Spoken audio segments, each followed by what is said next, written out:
Have you heard this clip before? That's actually from an English dub. Now, the dub versus sub argument has existed since the beginning of time. Other than a few gems, many of the older English dubs were a little bit... This shindig looks like the bomb diggity. What'd you say? But over the years, they've rapidly improved. And in some cases, that is through the liberal uses of accents and language. Let me explain. The scene that I showed you earlier is from this idiot. Her name is Tong Tong from the game Arknights Endfield. As you probably guessed from her name, she's from a region that's based on China.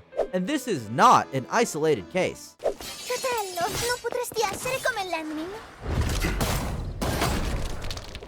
Ti sei intrufolata nella valle da sola. Landmin lo sa. Taci! Prima facciamoli fuori! Those two have roots in an Italian-based region, hence the Italian. The way I view anime, common ways characters differentiate themselves is through their actions, their personality, their look, and their dialogue. Now, in a well-written story, of course, that's all you need. But when has anyone ever been mad at a juicier steak and a more buttery lobster? For example, in Fire Emblem Three Houses, you only know that this character is from the Adrestian Empire because he wears red. And this one is from Fargus because he wears blue. But they have the same American accent. A complaint I've seen over the years is that all English dubs are very American. Not much variety. While it happens sometimes with stuff like Xenoblade, Mitra, why are you blushing? Shut up!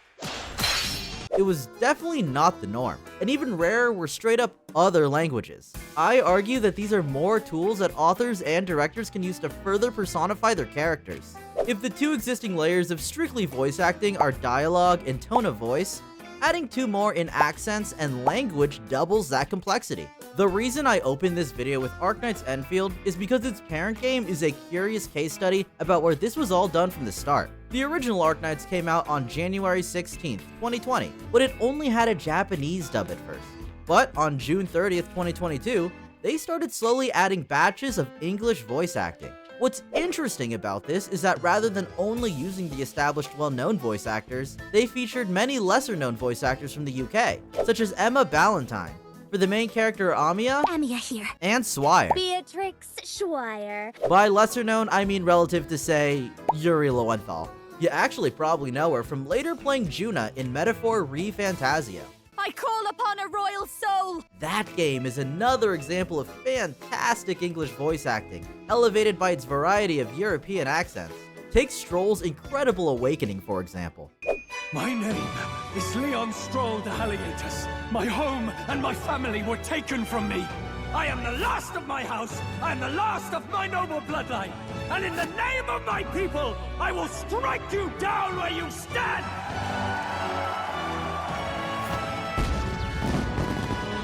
Anyways, a core part of Arknights world building are its many nations that are analogous to real-world equivalents. For example, Siracusa is based on Italy, hence this line from Operator Penance. This gavel of justice is weighty. Spero che siate pronti. Or how Operator Bagpipe says, You didn't get a proper supper in yesterday, did you? If your body gives out on you, you won't be able to get a thing done. Nae anything too fancy though, aye? I'm sure you can guess where she's from. This extra personality vector gives so much more complexity in how the viewer perceives these characters. Looking back at the 4 layers of voice acting I mentioned, each of those can tell a story. On top of the usual, I now know what country you're from and your language proficiency. This is wonderful for world building. Not only can you get a lot from a single sentence from a playable character, but suddenly, hearing an offhanded line by an NPC tells you so much more. Of course, the caveat is that voice acting still has to actually be good to be immersive. If the dub fundamentally sucks, there isn't much saving it. While I don't dislike the solo leveling dub, there is a specific poor performance that I can think of.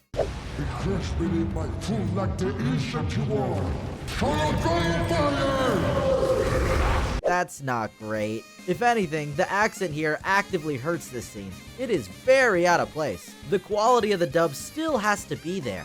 For what use is there in language or accents? But when it works, it works. Like with the Iberian Inquisitor Irene, who's based on a Spanish Inquisitor. In the heat of gameplay, I am always excited to activate her skill.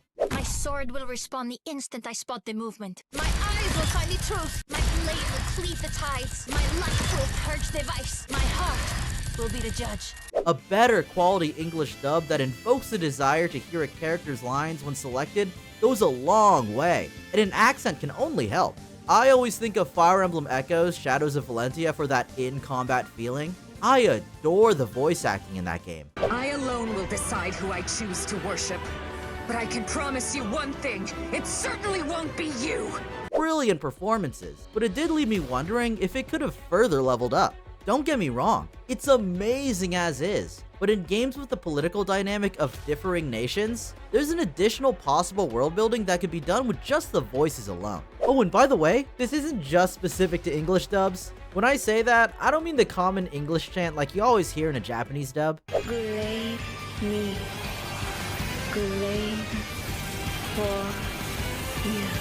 What I mean is a change in dialect.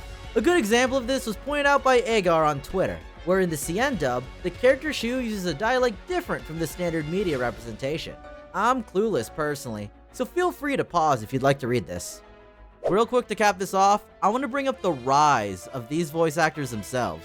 If you're a real gotcha head, you'll probably remember the SAG-AFTRA strikes that led to the replacement of a lot of VAs. What went down was a bit of a shit show, so I won't comment there. But what's actually important are the results of it. AAA companies were scared off from the traditional studios that they usually contract with, aka many American studios. So, these companies instead went all over the world, doing what I mentioned Arknights did earlier and signed with lesser known VAs. Now, I'm not in that space, so I don't know the full ramifications. But what I think is interesting is that a lot of these VAs who wouldn't have gotten a chance before now have that opportunity. And a lot more native speakers for these different languages were casted. Tong Tong from before is voiced by the same person in both the Chinese and English dubs. And these two are both voiced by native Italians. Their incredible work only serves to make the Endfield English dub a more immersive experience.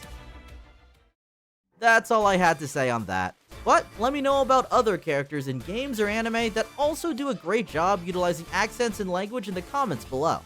I know that personally for me, it's a big selling point for getting me extremely invested into that character or storyline. And I'm wondering if it's the same for you. And see y'all next time.